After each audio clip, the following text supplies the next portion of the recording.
Well, hello. Well, hello, lovelies. I thought we'll do something a little different today, and I would love to introduce you to some of our SheLoves team. And we're going to start with Chervelle Camille today. And Chervelle has been a SheLovely for a long time, but last year she put up her hand and she said, I will do the graphics. And so every day when the SheLoves post goes up, Chervelle has added a beautiful graphic to go with it. So she is very much a part of our daily work here on SheLoves, and I just wanted to give you an opportunity to meet her and for us to hear some of her story and her heart and her passions, and to see who are the women behind the scenes as well. Who are the women who make SheLoves work, and who are the women who bring their hearts and create love, right? Create a community of love and women who pursue justice and pursue God. So, okay, Chervelle, welcome to my sacred space. Okay, Chervelle, tell me first a little bit of where coming to Canada. Tell me a little bit about that and how your story, the first 10 years of your life, please. I was 9 when I moved up to Canada. I'm originally from Trinidad and Tobago. Mm-hmm. Yes. My mom has family out here, so it was either Toronto or Vancouver. So I'm actually really happy she decided on Vancouver, which was good. So you were 9. I was 9. That's pretty young. I was pretty young. Okay. Thankfully, though, I did have family and cousins here, so it was easier to transition in school. It was a bit difficult because I am from a different country and spoke differently. My accent was not a Canadian accent. Right. So, typical kids. Can you talk? Say this. I want to hear what you have to say. Right. So that actually got really embarrassing after a while, and I didn't want to talk anymore. But I honestly, on the plane here, I actually just said bye to Trinidad, and I told my parents that I would never go back to live there. So I kind of knew that change was happening, and I'm ready for it. As a 9-year-old, that's a pretty big understanding to have. Oh yeah. Wow. I think I was always pretty much like that. Yeah. I'm kind of. So you were ready for a change. I was ready for a change. Not like I didn't like Trinidad, obviously, but I'm the type of person that's like, oh, something new. Okay. Let's go. Right. Bye-bye to the old. Right. What is something about Trinidad that you still carry with you? The scent. Okay. Yeah. Especially around Christmas time. You can smell Christmas from like October because there's rum cake that's being made, and my mom still makes rum cake every Christmas, so that's really a nice kind of memory that draws me back in.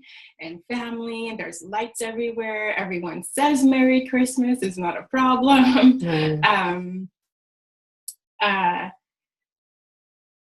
Yeah, it's the scent, and every day, without doubt, every day there's a few landmarks that will always just pop up in my head. A memory. A memory, yeah.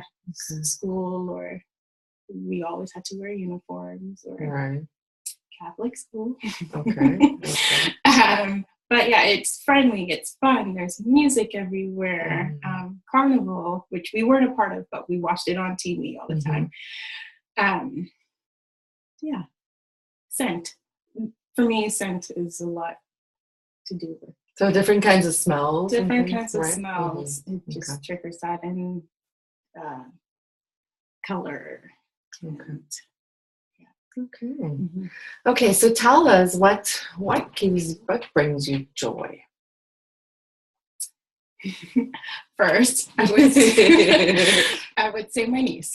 Okay. I think if I'm not in a good mood, I'll just think of her and something really silly that she's done, or something extremely smart, because she's super smart for a 3, almost 4-year-old. Oh, okay. Yeah. So I'll think about her. She brings me a lot of joy, naturally. I think it's easy for me to go there to find the joy in her. Okay. And secondly, it would be reading. Okay. Reading anything. It could be an article. It could just be a post or a book. Mm-hmm. Just words.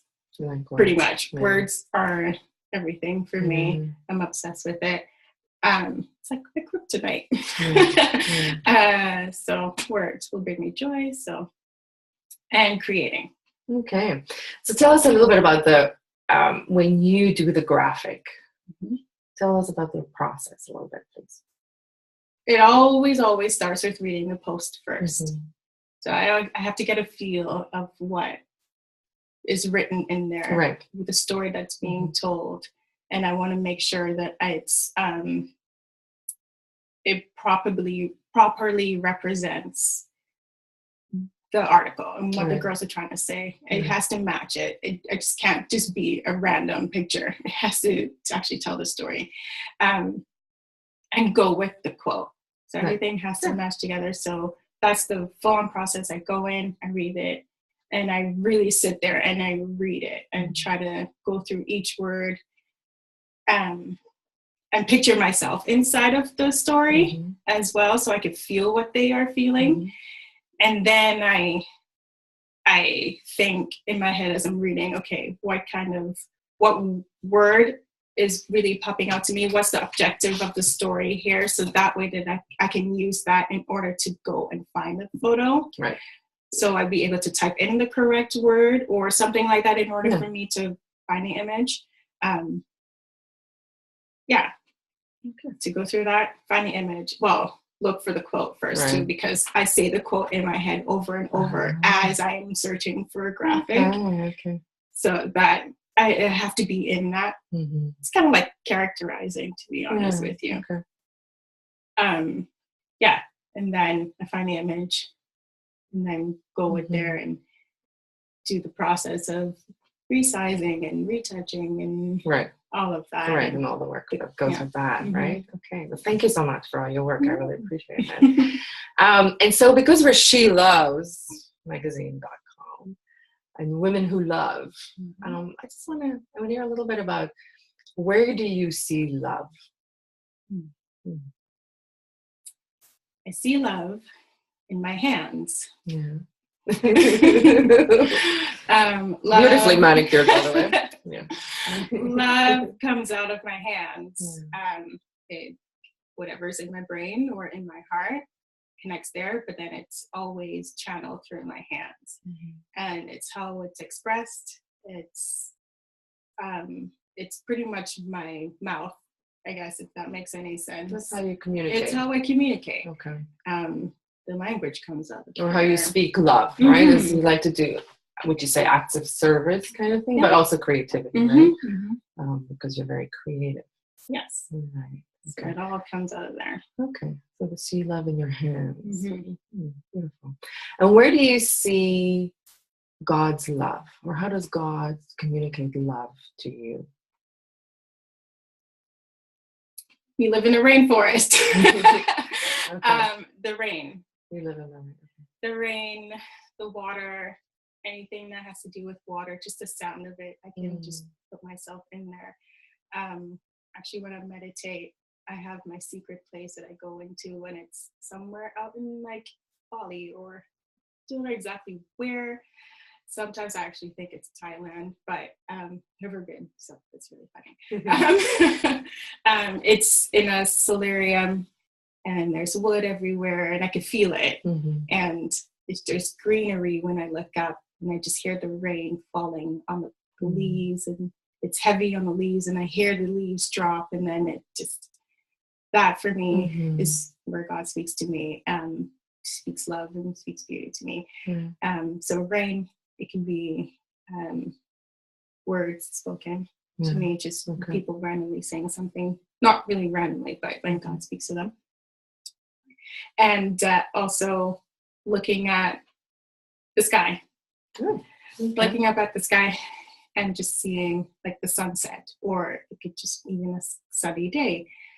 The clouds are kind of brushed against the sky, or if it's a clear sky, I will look at the shades of it and actually picture or just try to, like, I kind of dissect it of, it says this shade of blue. When I look at it, how as it kind of makes a shading and an ombre in a way, and that's how he speaks to me, because then I'm communicating all, like, how creative he is, really, and how is this done? Like, how did you do that? How can I replicate this or something like that? So, yeah.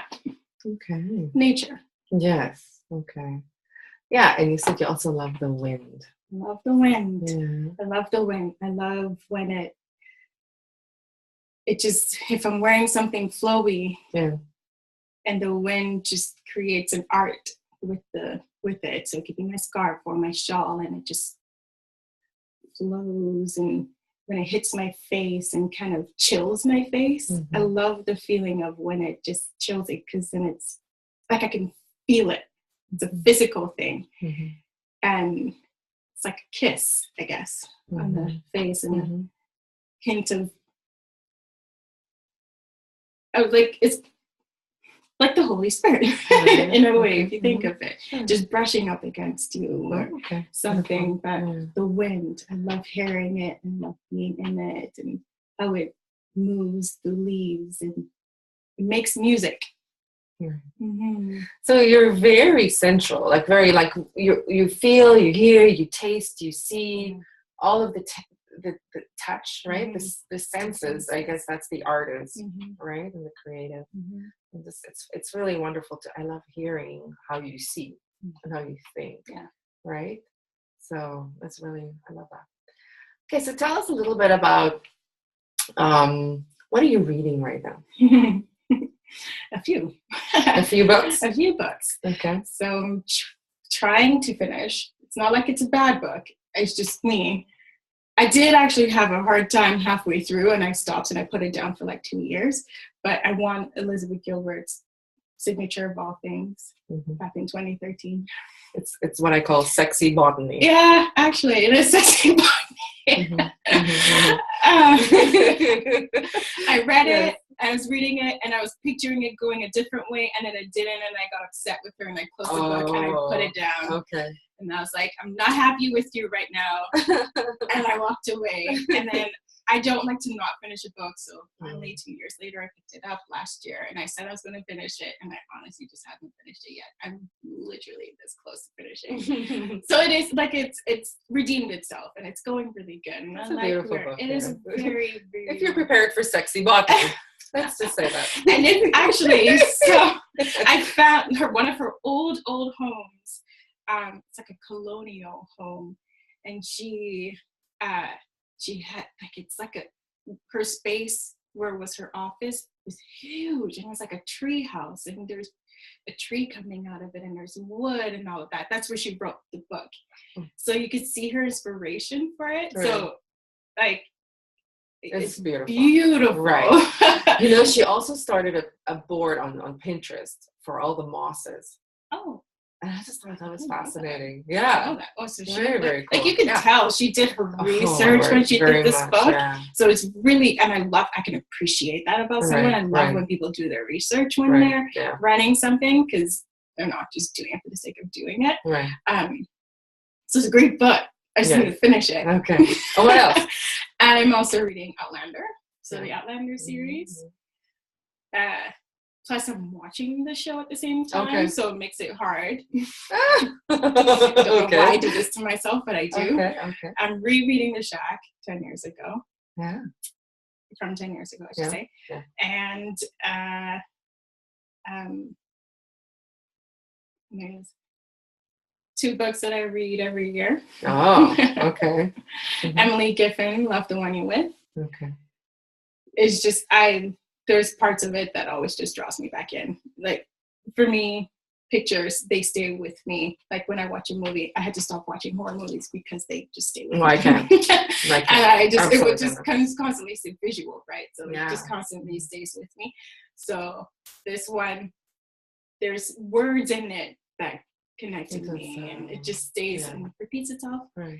And that one, and another one, which I don't actually tell everyone because I feel so cheesy reading it, but whatever. Okay. It's called The Last 10% by Michelle McKinney Hammond. It's pretty much Sex in the City for Black girls, really. Minus the sex, but okay. And so you like to read it. I like to read it, so I reread it every year, and I'm connected with each of the girls on every year that I read it. There's one girl that I connect with, depending on where my life is at the time. So, yeah. Okay. Fine. And many other ones, but yeah. Yeah. Right. Yeah, I know. I have lots of sex around the house. Yes. Depending on the mood, right? Or the genre that I would like to read at the time. Or what's new at the time. The next hype book. But also, actually, I don't like reading when books are in hype, but still. Okay. Okay. And so, I wanted to ask you if you'd be willing to share a little bit of kind of your ache. Something that kind of where it hurts, right? Because I think so many of our women would be able to relate as well to that. Right? So maybe there's more than one thing, right? Because we're multifaceted, but just something, an ache for you.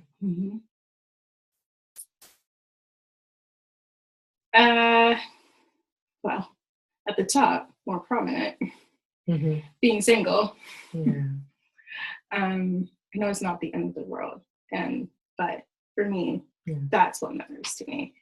I don't want to be single all the time because I do everything on my own, for my own, and I just would like to share it with someone. So singleness. Really What's the hardest part about being single right now?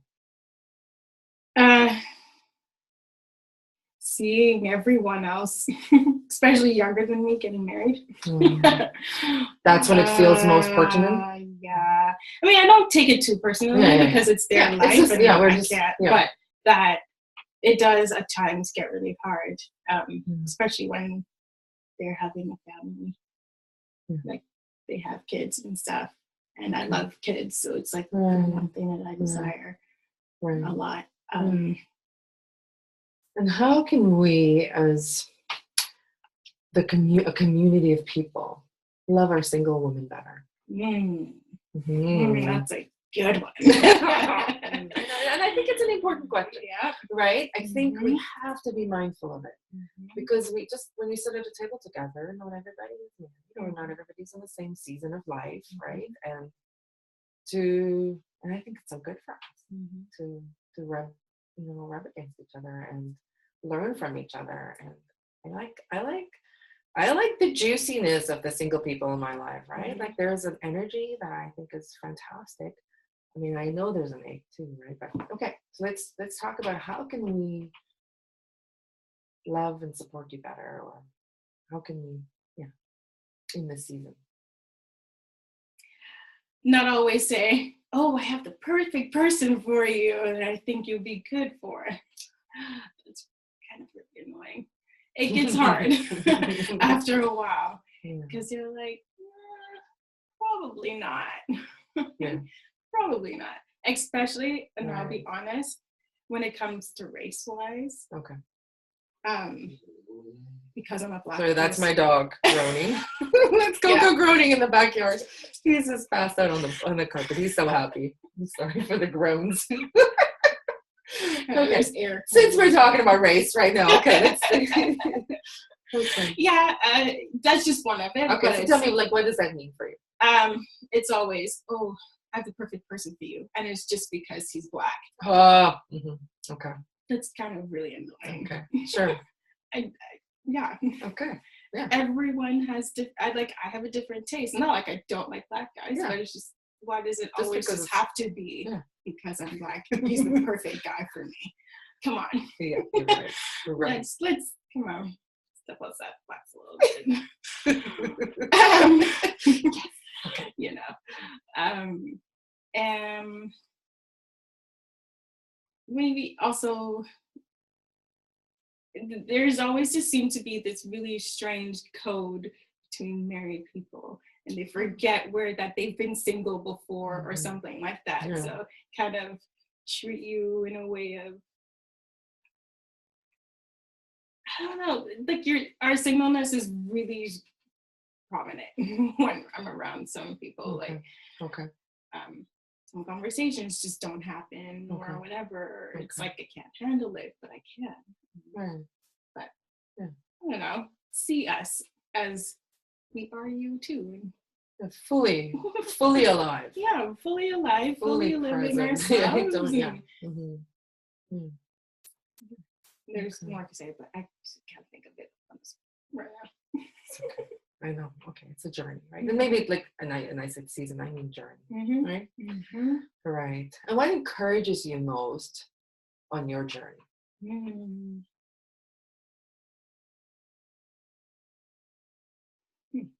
It doesn't have to be about singleness, but yeah. What encourages you? That's a good question. I think I'm still figuring that out. Like it's being altered, I should say. It's changing. It's changing. So do you like a text from someone remembering about you, or do you like flowers, or all of the above? Yeah. Like, like we have talked about the love languages, right? I mean, that's for us, whether we're in a marriage relationship or not. I think that's, even as parents, I think about what are my kids' love languages, right? So as friends too, I think about what are my friends' love languages, right? So would you say, what would you? So my top main love languages is word of affirmation and quality time. But I like it when it's done in sincerity. Right. Not just because I can feel it. So if it's not done with a sincereness, or if someone's just doing that, thinking that they have to do it just because, I can feel it and it doesn't sit well with me. And then there's tension. So then I step back. But, and it's like genuine attitude and authenticity is so important for me. But I think that communicates love though, right? Like that's truly communicating love rather than just doing something because you think it should. Exactly. Yeah, I don't like when it's just done just because it should be done. So I think I don't know if it answers it. Sure. Okay. So if somebody was to do that was words of affirmation and then quality time, right? So spending time together. Okay. Do you have a favorite dish you like to make?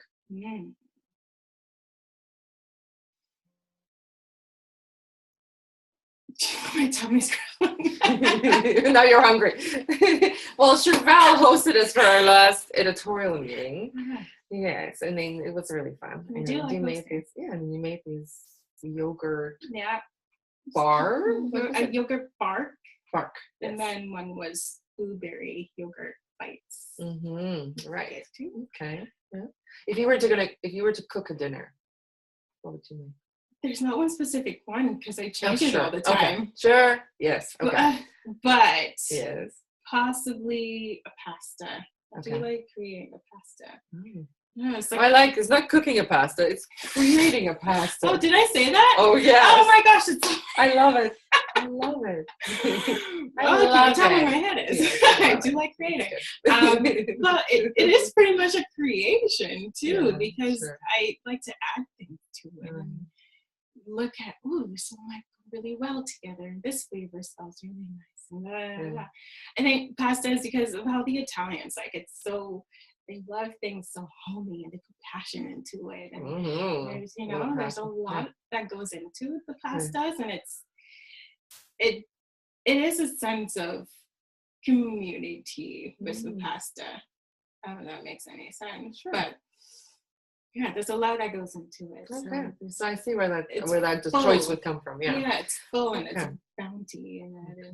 And so anything pasta wise, but color wise, I like the color of it. So pestos are really nice, or like a risotto. Okay.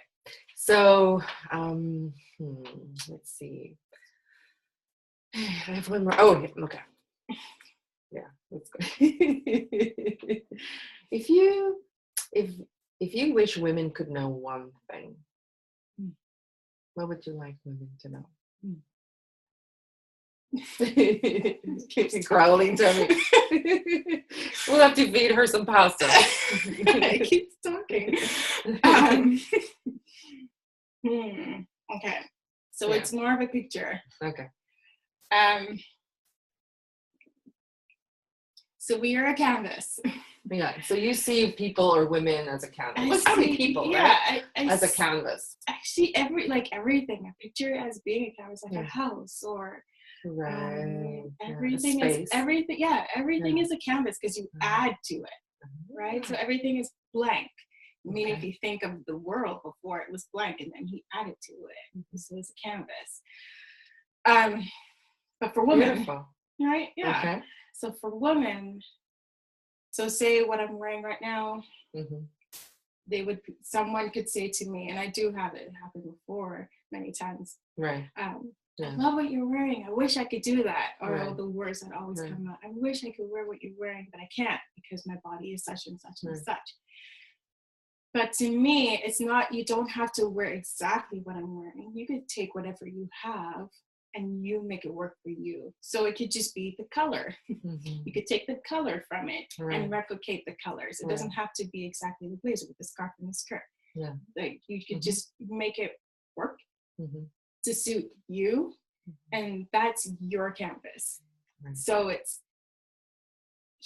so like in order, just to change the perspective or the mentality of it, so you're not feeling down on yourself or anything. So it's, I don't know, like just because somebody else is wearing it a certain way, find what works for you. Yeah, find what works for you and what looks good on you and your body type and your personality. What your canvas will look like. So it could be abstract, which is pretty much me, or it can just be like a really nice classic piece, or it could be a Picasso, whatever it is. Like you just kind of make it look to your Cezanne, or you know. But I like that you think about it in terms of, again, like creating and it's art, right? So there's an art to it, and like you make it work for you. Like if you do think about all of the artists out there, especially in the past, they each did something different. That suited them. You work with your own style. I mean, some, like, even if it was the same genre or the same type of style, like pointillism or whatever it was, you make it work for you. You know, so not everyone looks the same, which is true. We are all human beings, but we all look the same, even if there are people who are similar to, like, personality types. INFJ. I can meet another INFJ, but we're totally different still, right? So we're not all the same. So you make it work for you. And then I think if we do that, we'll actually be a lot happier, right? Because I think right now, all of us, we're really somber. We're really sad because we're trying to find ourselves. I don't know if all of us. Well, yes, I shouldn't say that is a blanket statement. I should say it's true. That was a blanket statement. But some are, like, I can see that in some women who are just not really happy with themselves right now and searching, which is totally fine because I'm searching too. I'm reworking it, but I'm telling this to myself too. So you make it work. Yeah, you would love to see women understand that their canvas has so much potential. Yeah. Right? And we can create beauty with our canvases. Yeah. I mean, I love thinking of that idea that every day we get to create, because and it's how we dress, it's how we are, it's who we are as a canvas. Yeah. I like thinking of that. And that's why my hair is different all the time. All the time. Because you wake up every day and you do something different. I love it. Yeah, we've known each other a long time now. I love it. And it's just fun when Chervelle walks in the room.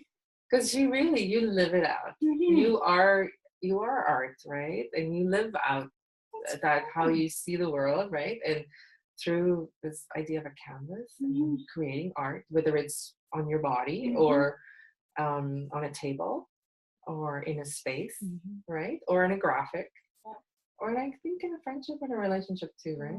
So yes, this is wonderful. And to think about God being an artist and God being creator, and just how you are embodying that and showing us a glimpse of God's heart. Oh, I like that. And God's creativity. I love it. Okay. So thank you, my friend. I really appreciate it. It's fun hearing some of your voice. I hope you have enjoyed that. I'd love to do it more. I'd love to introduce you to more of our SheLoves team members. Our team is growing. Our community is growing. So this is really fun, and it's just such an honor. So thank you, Chervelle.